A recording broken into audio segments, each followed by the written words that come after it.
बिस्मिल्लाहिर्रहमानिर्रहीम। खातिन हज़रात, मैं हूँ अख्तर अब्बास और आप सबको मेरा सलाम पहुँचे।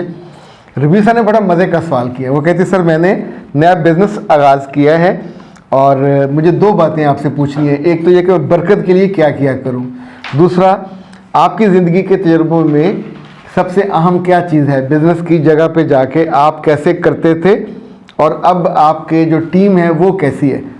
रबीसा बेटा, मेरा मामला बहुत खुशबख्ती का है।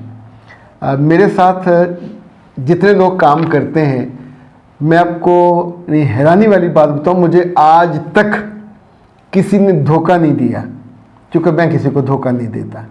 यानी मेरे साथ इस वक्त जो लोग काम कर रहे हैं ये भी पिछले 8-8, 10-10 साल से, यानी जो हमारे मैनेजर हैं वो भी पिछले कुछ 7-8 साल से, अवैस उनका नाम है।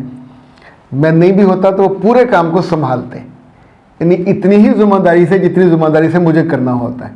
दूसरे एजाज साहब हैं, वो 10 साल से हमारे साथ इस्लामाबाद में हमारी वेबसाइट देखते हैं। यानी ऐसा कभी नहीं हुआ कि हमें उन्हें कहना पड़ा हो कि आपकी मोहब्बत में कुछ कमी है, लॉयल्टी में कुछ कमी है। मुझे जब ज़रूरत होती है मैं कॉल करता हूँ तो वो लाहौर तशरीफ़ ले आते हैं।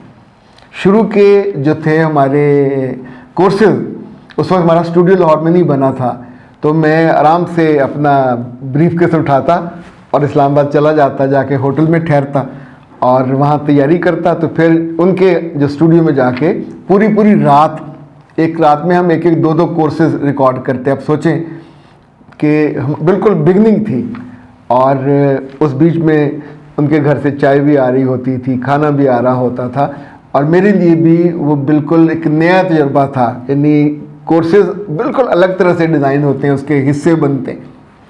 उनकी लॉयल्टी में, उनकी मोहब्बत में कभी रत्ती बराबर नहीं। इसी तौर पे अब मैं सनाया है, वो हमारे साथ बहुत बरसों से हैं। यानी मुझे इतनी फ़िक्र नहीं होती अपनी क्लाइंट्स की कि जिनकी कॉल्स आनी होती है, उनकी ड्यूटी शाम को ख़त्म हो जाती है। पर रात को अगर 10 बजे 11 बजे भी किसी की कॉल आ रही हो और किसी को अचानक टाइम चाहिए हो तो वो मुझे कॉल करेंगी, बताएंगी कि सर एक अचानक वो जो सडन है और इनको इमरजेंसी है तो प्लीज़ टाइम दे दीजिए। तो मैं बाज़ दफ़ा रात को 10-11 बजे, 11 से 12 वाले मैंने सेशन भी लिए हुए हैं कि अगर वो इतनी पेन लेके। अच्छा, अब सवाल ये है कि मैं क्या करता था। जिस वक्त मैं यूनिवर्सिटी में पढ़ाता था तो यूनिवर्सिटी मेरे घर से 20 किलोमीटर दूर थी। यूनिवर्सिटी में पार्किंग में गाड़ी खड़ी करके मैं कभी नहीं उतरता था जब तक मैं सूरह वाक़िया नहीं पढ़ लेता था। तो इस बात को आप समझें, 15 साल हो गए मेरी ज़िंदगी से सूरह वाक़िया कभी नहीं गई नहीं है। अभी मेरी जब दिन का आगाज़ होता है तो मेरी बेटियां सूरह वाक़िया भी पढ़ती हैं, सूरह मुल्क भी पढ़ती हैं। अब मैं जब घर से मस्जिद जा रहा होता हूँ फजर के लिए, तकरीबन आधा घंटा पहले जाता हूँ, तो उस वक्त कारी साहब आके हमारे घर में सूरह बकरा रोज़, ये भी पिछले 10 साल से बिला नागा, कभी नागा नहीं हुआ। ये सूरह बकरा मेरे वालिद और वालदा के लिए होती है। अब उसमें मेरी सास का नाम भी शामिल है, मेरे दादा दादी और नाना नानी का नाम भी शामिल है। ये मेरी तरफ से गिफ्ट होता है जो हमने कभी, उसकी खैर व बरकत ज़ाहिर मुझे भी मिलती है, मेरे घर वालों को भी मिलती है।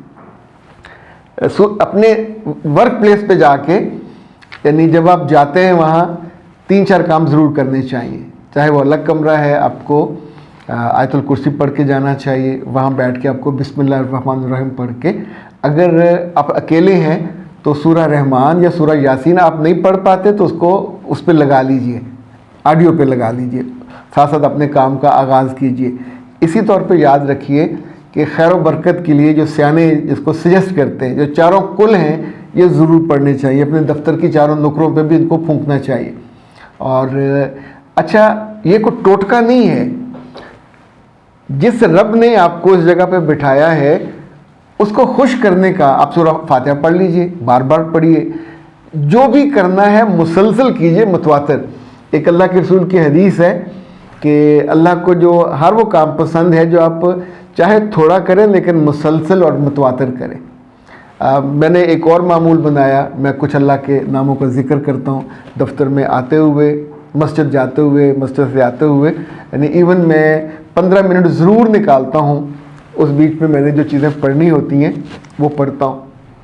जो सुबह फजर के बाद मैं सूरह यासीन ज़रूर पढ़ता हूँ, ज़ोहर के बाद सूरह फतह पढ़ता हूँ, یہ وہیں بیٹھ کے پڑھتا ہوں.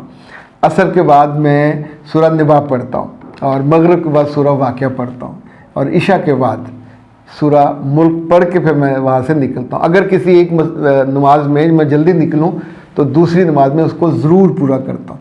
اچھا, یہ میری زندگی میں اب سانس لینے کی طرح شامل ہے, اور سردی ہو گرمی ہو, یعنی جیسے چڑیا دانہ چگتی ہے اس کے بنا اس کا وہ نہیں ہے گزارا, تو اسی طور پہ مجھے اللہ نے جو دانہ دیا میں اس کو چگتا ہوں. اور میرا خیال ہے, یقین ہے کہ جب ہم پڑھ رہے ہوتے ہیں تو فرشتے ہماری ان چیزوں کو لے کے فوراً رپورٹ بھی کرتے ہیں, تو آپ کی زندگی میں خیر و برکت آتا ہے. یہ میرے بچے جو بزنس آپ شروع کرنے لگے ہو, شروع میں محنت آپ ہی کو کرنی ہے, آپ کی جگہ کوئی اور محنت نہیں کرے گا, اور آپ اکیلے نہیں, 1 کے 2 لوگوں کا 3 لوگوں کا کام بھی آپ کو اکیلے کرنا ہے. یہ لازمی کیجئے گا. شروع میں وقت کا کوئی نہیں ہوتا, پتہ نہیں چلتا, اور اخراجات کم کیجئے گا. ایک ہمارے جاننے والے نے انویسٹر لیا 17 لاکھ کا, اور مسلم ٹاؤن موڑ پہ ایک پلازا ہے, اس میں اس نے دفتر بنایا, اور اگلے 2 ماہ میں 16 لاکھ روپے انہوں نے دفتر پہ لگا دیا. بہترین وہ جو فرنیچر لے کے آئے, جسے کہتے ہیں نا برانڈڈ, اور کرسیاں اور یہ, اور وہ دفتر کو لیوش بنایا.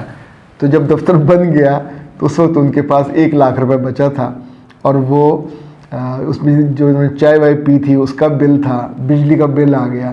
تو تیسرے مہینے ان کے پاس پیسے نہیں تھے دفتر کا کرایہ دینے کے اور بل دینے کے. اور آپ سوچئے کہ تیسرے مہینے وہ آپس میں لڑ رہے تھے کہ تم دو, وہ کہہ رہا تھا تم دو. تو جس غریب کے پیسے تھے وہ تو سارے ڈوب گئے. یعنی خود وہ لٹرلی فقرے تھے کہ جن کے اس میں سے بعد میں ایک نے دودھ لوگوں کا گھر سپلائی کرنے کا کام کیا. تو یہ جو پیسے اگر ہوں تو بہت سے لوگ اس کو اپنی کرسیوں میزوں پہ لٹا دیتے ہیں. کرسیوں میزوں کو بزنس نہیں آتا. بزنس آپ کے پروڈکٹ کو آنا ہے, بزنس آپ کی حکمت عملی کو آنا ہے, اور اس کو اگلے 3-4 ماہ کے پیسے آپ کے پاس ہونے چاہیے, اور اچھے پیسے ہونے چاہیے. جو اسے ہم کہتے ہیں رننگ جو ایکسپنس ہے, وہ آپ اس کو ہر صورت میں کرنا چاہیے. جو سیٹھ ہیں وہ بیٹا سیٹھ ایسے نہیں بنتے. آپ کہتے ہیں کنجوس ہوتے ہیں, کنجوس نہیں ہوتے, سمجھدار ہوتے ہیں. تو شروع میں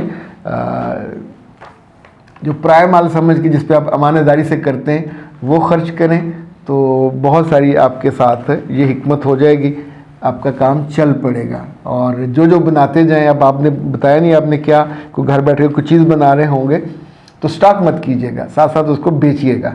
خواتین کے لیے یہ بہت ضروری ہے اس کو سیکھنا.